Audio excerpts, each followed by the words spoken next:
And electronic media మిత్రులందరికీ కూడా పేరు పేరున నమస్కారం తెలియజేస్తూ ఈరోజు ఆలేరు శాసనసభ్యులు అందరు చెప్తుంటారు ఆయన పేరు బీర్లైలయ్య అని, కానీ ఇప్పుడే పేరు మారిందని తెలిసింది. భూదందాల ఐలయ్యగా ఆయనకు పేరు వచ్చిందనే విషయం తెలిసింది. మరి నిజమే, ఆ భూదందాల ఐలయ్య భాగవతం బయట పెట్టడానికే ఈరోజు రావడం జరిగింది. బీర్లైలయ్య భూదందాల భాగవతాన్ని బయట పెట్టడానికే ఈరోజు మీ ముందుకు రావడం జరిగింది. నిన్న మొన్న పత్రికలలో చాలా స్పష్టంగా వచ్చింది.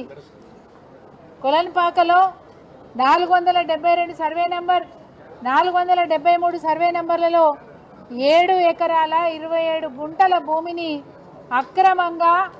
అక్రమంగా బెదిరించి, యజమానులను బెదిరించి 17 తారీఖు నాడు రిజిస్ట్రేషన్ చేసుకొని 19 తారీఖు నాడు నాలా పర్మిషన్లు తీసుకొని రాత్రికి రాత్రే అధికారులను బెదిరించి 20 తారీఖు నాడు, 21 తారీఖు నాడు, 23 తారీఖు నాడు 154 మంది పేరు మీద ప్లాట్లు రిజిస్ట్రేషన్ చేయడం జరిగింది.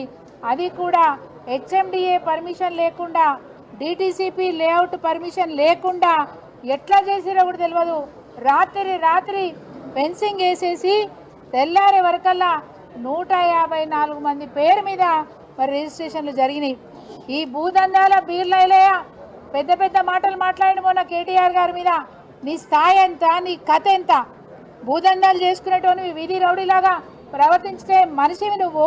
ఒక గ్లోబల్ నాయకుడు, ఒక ప్రపంచ ప్రఖ్యాతిగాంచిన నాయకుడు గురించి మాట్లాడతారా మీరు? ఏ ధైర్యంతో మాట్లాడుతున్నారు? నీ భాగవతం అంతా బయట పెడితే రోజొక ఎపిసోడ్ బయటకు వస్తుంది. ఎక్కడెక్కడ నువ్వు భూదందాలు చేసి ధనార్జనే లక్ష్యంగా ఎమ్మెల్యే అయిన తర్వాత మితిమీరిన నీ చర్యలు బయటపడతా ఉన్నాయి. ఇవాళ నీ పుణ్యమే కదా సబ్ రిజిస్ట్రార్ గారు సస్పెండ్ అయినరు. నీ పుణ్యమే. నువ్వు బెదిరిస్తే రాత్రికి రాత్రి రిజిస్ట్రేషన్లు చేసినందుకు వారు కూడా సస్పెండ్ అయినరు. ఇవన్నీ ఆధారాలు లేకుండా మాట్లాడతలేం. పక్కా సాక్ష్యాలతో వచ్చినాను. నీ భూదందాల భాగవతాన్ని బయటపడడానికి వచ్చినాం. బిడ్డ, నువ్వు కేటీఆర్ గురించి మాట్లాడతావా? ఏ ధైర్యంతో మాట్లాడుతున్నావు? ఏ స్థాయిలో ఉన్నా అని మర్చిపోయి మాట్లాడుతున్నావు? కేటీఆర్ గారి స్థాయికి నువ్వు తగ్గుతావా అని నేను అడుగుతా ఉన్నాను. గౌరవ కేటీఆర్ గారు ఈ హైదరాబాద్ని, తెలంగాణని ప్రపంచ స్థాయిలో నిలబెట్టడానికి ప్రయత్నం చేసినారు. శాతగాని మీరు యారుగుట్ట దేవాలయాన్ని కూడా ఈరోజు మరి భ్రష్టు పెట్టించే ప్రయత్నం చేస్తూ ఉన్నారు. ఆ ప్రఖ్యాతిని దిగజార్చే ప్రయత్నం చేస్తూ ఉన్నారు. మీరు కేటీఆర్ గారి గురించి మాట్లాడడం నిజంగా కూడా దురదృష్టకరం. ఈరోజు వారి దందాల గురించి చాలా స్పష్టంగా చెప్పడానికి ఆధారాలతో రావడం జరిగింది.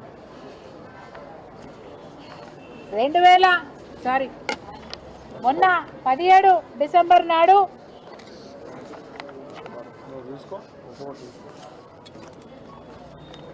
సేల్ డీడ్ ఇది.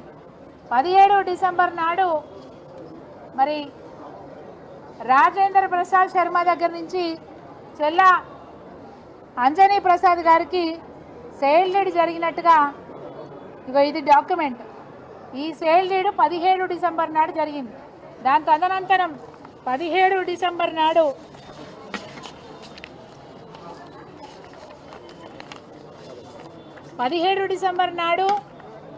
సేల్ డీడ్ జరిగితే 19 డిసెంబర్ నాడు నాలా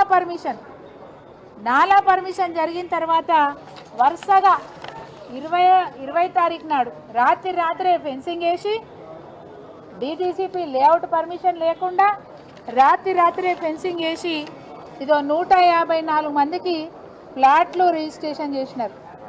3 రోజులు 154 మందికి డాక్యుమెంట్లు అంటే రిజిస్ట్రేషన్లు చేసినారు. డిటిసిపి లేఅవుట్ లేకుండా చేసినారు. అటు అధికారులను బెదిరించి, తహసీల్దార్ని బెదిరించి, సబ్ రిజిస్ట్రార్ని బెదిరించి, సిఐ కొండలరావుని బెదిరించి, ఇందులో కొండలరావు ఇన్వాల్వ్మెంట్ కూడా ఉన్నది, సిఐ కొండలరావు ఇన్వాల్వ్మెంట్ కూడా ఉన్నది, సబ్ రిజిస్ట్రార్ ఇన్వాల్వ్మెంట్ కూడా ఉన్నది. అందుకే ఈరోజు డిఐజీ స్టాంప్స్ అండ్ రిజిస్ట్రార్ బాజాబ్తా యారుగుట్టకు వచ్చి ఇన్స్పెక్షన్ చేసి సబ్ రిజిస్ట్రార్ని సస్పెండ్ చేసినారు. అట్లాగే ఇందులో ఇన్వాల్వ్మెంట్ ఉన్న కొండలరావు గారు కూడా చర్యలు తీసుకోవాలని కోరుతా ఉన్నారు. చీటికి మాటికి, చిన్నదానికి పెద్దదానికి రేవంత్ రెడ్డి గారు నోరేసుకొని మాట్లాడుతూ ఉంటాడు. ఆయన ముఖ్యమంత్రి స్థాయిని మర్చిపోయి మాట్లాడుతూ ఉంటాడు. ఆయన ఎవరు దొరికితే వాళ్ళని జైలుకు పంపించే ప్రయత్నం చేస్తూ ఉంటాడు. ఈరోజు మేము అడుగుతున్నాం, బాజాబ్తా అధికార పార్టీలో ఉన్న ఎమ్మెల్యే భూదందాలు చేసి అనేక అక్రమాలు చేస్తూ ఉంటే మరి ఈయన మీద ఏం చర్యలు తీసుకుంటారు రేవంత్ రెడ్డి గారు మేము అడుగుతా ఉన్నాం. తప్పకుండా సిబిఐ కేసు పెట్టాల్సిందే, ఈడీ యాక్ట్ పెట్టాల్సిందే, వీరిని కూడా మరి విచారణ చేయవలసిందే. ఎట్లయితే చిన్నవాటికి పెద్దవాటికి అందరిని మీరు టార్గెట్ చేసి వెళ్తా ఉన్నారో ఈరోజు సాక్ష్యాలతో చూపిస్తా ఉన్నాం. తప్పకుండా ఇతని మీద కేసు పెట్టి విచారణ చేయాల్సిందిగా మేము కోరుతా ఉన్నాం. ఇంకొక ముఖ్యమైన విషయం మీకు చెప్పాలి.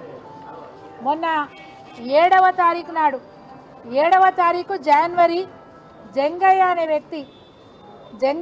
వ్యక్తి తీర్మార్ మల్లన్న గారి దగ్గరికి వెళ్ళినారు.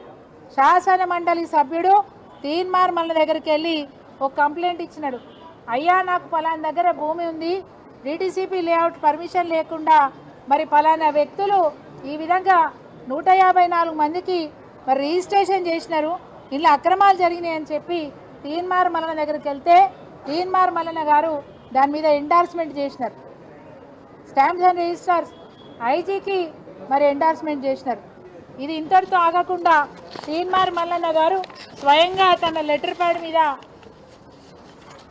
లెటర్ కూడా పెట్టినారు. స్టాంప్స్ అండ్ రిజిస్టర్ ఎమ్మెల్సీ గారు తీన్మార్ మల్లన్న గారు ఇక్కడ అన్యాయం జరిగింది, అక్రమం జరిగింది, దీని మీద చర్యలు తీసుకోండి అని చెప్పి స్టాంప్స్ అండ్ రిజిస్టర్ కమిషనర్ గారికి ఒక లెటర్ కూడా పెట్టినారు. ఇది వారి letter pad xerox copy.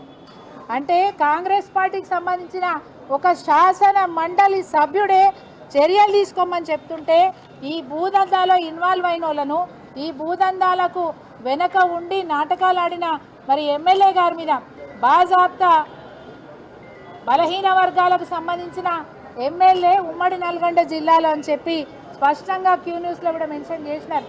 So ఇన్ని ఆధారాలు ఉన్నాక కూడా మరి బీర్లైలయ్య గారి మీద ఈ ప్రభుత్వం ఎట్లాంటి చర్యలు తీసుకోబోతా ఉందని చెప్పి మేము అడుగుతా ఉన్నాం. మేము డిమాండ్ చేస్తూ ఉన్నాం, ఆధారాలు లేకపోయినా అక్రమంగా కేటీఆర్ గారి మీద కేసు పెట్టి విచారణ పిలిపిస్తున్న ఈ ప్రభుత్వం, అదేవిధంగా ఆధారాలు లేకున్నా లగచర్లలో ఉన్న గిరిజన రైతులను పరామర్శించడానికి పోయిన పట్నం నరేందర్ రెడ్డి గారి మీద అక్రమంగా కేసులు పెట్టి 31 రోజులు జైల్లో పెట్టినారే. ఈరోజు ఇన్ని ఆధారాలతో మరి ఎమ్మెల్యే గారు బీర్లైలయ్య గారు దొరికితే ఎన్ని రోజులు మీరు జైల్లో పెడతారో చూస్తాం.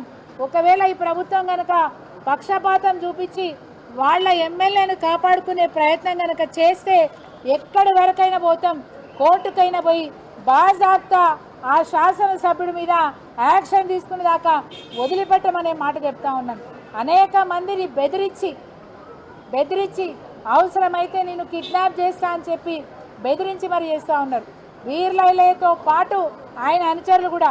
ఇగో మా యాదగిరిగుట్ట మండల బీసీసీఎల్ కన్వీనర్ కౌడ మహేందర్ ఇవాళ ఉదయం ఫోన్ చేసి అరే నువ్వు ఎక్కువ తక్కువ నకరాలు చేయకని చెప్పి బెదిరిస్తూ ఉన్నారు. ఆయన అనుచరుడు మాజీ ఎంపీపీ చీర శ్రీశైలం వాట్సాప్లలో కాల్ చేసి బెదిరిస్తూ ఉన్నారు. నువ్వు రోడ్డు మీదకి వస్తే నీ అంత చూస్తా అని మాట్లాడుతూ ఉన్నారు. ఏం చేస్తారు మీరు అంటే మీకు ఎదురు మాట్లాడితే, మీరు చేసే అక్రమాల గురించి మాట్లాడితే మా మీద మీరు దాడి చేస్తా అని చెప్పి బెదిరిస్తారా? ఈ విధంగా బెదిరిస్తున్న నాయకుల మీద వెంటనే చర్యలు తీసుకోవాలని చెప్పి మేము డిమాండ్ చేస్తూ ఉన్నాం. రేవంత్ రెడ్డి గారు మీరు గొంతెత్తి మాట్లాడడం, నేను గొప్ప మనిషిని చెప్పుకోవడం కాదు, ఇవాళ నీ ప్రభుత్వంలో పనిచేస్తున్న భూదందాల బీర్లైలయ్యను నువ్వేం చేస్తావో చూస్తాం. నిజంగా నీకు ఎంత నిజాయితీ ఉందో ఈ ఒక్క కేసులో బయటపడిపోతుంది నీ నిజాయితీ. మరి అతని మీద చర్యలు తీసుకునే వరకు ఊరుకునేది లేదని చెప్పి ఈ సందర్భంగా